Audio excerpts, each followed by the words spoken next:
Florian Mazel, bonjour et bienvenue à la librairie Dialogue. Vous venez aujourd'hui nous présenter un ouvrage monumental intitulé Histoire mondiale de la France et qui est paru en janvier aux éditions du Seuil. Alors ce livre, il a été réalisé sous la direction de Patrick Boucheron et vous en êtes l'un des coordinateurs avec Yann Potin, Nicolas Delalande et Pierre Singaravelou. Et il rend accessible un discours engagé et savant sur l'histoire de toute la France en très longue durée, en choisissant la forme de la chronique en 146 dates par 122 chercheurs avec une ambition, réconcilier l'art du récit et l'exigence critique. Alors avant tout, est-ce que vous pourriez nous dire quelques mots de la naissance de cet ouvrage et de la volonté qui a été à son origine ? Oui, alors effectivement, la volonté, elle est partie de la petite équipe de coordination, qui est dirigée par Patrick il y a déjà à peu près 1 an et demi. La volonté, c'était d'une part de répondre, on va dire, à une histoire de France qui jusqu'à présent, ou dans les dernières années, avait été un peu captée, appropriée par des polémistes, des journalistes, donc de porter une parole par des historiens professionnels, en acceptant de jouer le jeu de la, on va dire, de la diffusion de la recherche, de la mettre à portée du grand public, notamment par la forme de la chronique et la forme de l'intrigue, donc du petit récit. Alors l'une des caractéristiques les plus évidentes et peut-être importantes de cet ouvrage, c'est le fait qu'il soit collectif, puisque 122 chercheurs y ont participé, alors des historiens, mais aussi des sociologues, des anthropologues ou encore des archéologues. Mais comment est-ce qu'on organise une telle polyphonie ? Quelle était la feuille de route pour tous ces chercheurs et comment est-ce qu'on coordonne un tel ouvrage ? L'idée, c'était vraiment d'avoir une multiplicité d'auteurs.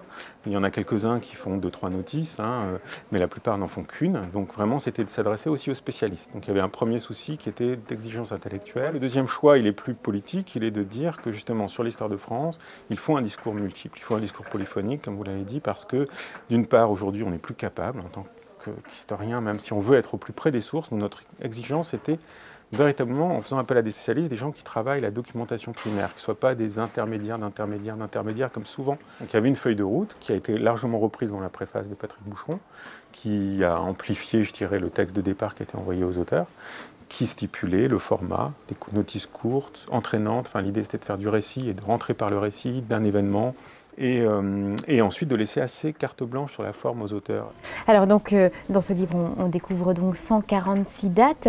Certaines de ces dates, on les connaît, elles font partie de notre imaginaire, de notre mémoire nationale déjà. D'autres arrivent dans notre mémoire, des dates moins connues. Comment est-ce que ça s'est fait, le choix de toutes ces dates ? Alors la sélection, ça a été un moment assez amusant, il faut dire. Enfin, il y avait une partie ludique quand même qui était intéressante. On avait choisi de ne pas forcément écarter toutes les dates traditionnelles. Donc on en a gardé un certain nombre parce qu'il nous semblait intéressant de les reprendre tout en les revisitant. Et puis des propositions des auteurs qui ont parfois réajusté des dates. On leur en a proposé.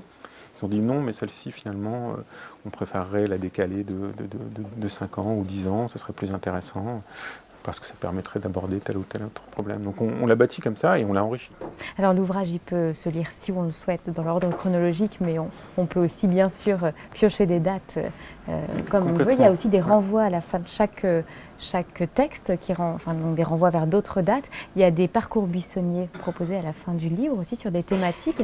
Alors est-ce que ça signifie que finalement il n'y a peut-être pas de véritable continuité dans cette histoire ? Il est évident que ce qu'on a voulu faire, c'était mettre fin un petit peu ou en tout cas perturber l'idée d'une forme de destinée manifeste de la France, comme une destinée manifeste des États-Unis, enfin avec l'idée d'une sorte d'État-nation qui, dès le XIIIe siècle, se serait projeté dans le territoire, qui deviendra celui de la République, qui devient ensuite le nôtre, bref. Le deuxième enjeu, c'était celui quand même aussi de la lecture et de l'appropriation, c'est-à-dire de la promenade dans le livre, de manière à ce qu'on puisse aussi avoir d'autres lectures, que chacun fasse un petit peu son parcours lui-même d'une histoire de France ou d'histoire de France multiple, pour introduire du jeu, voilà. Qui n'est pas forcément toujours de la discontinuité, mais qui est d'autres continuités.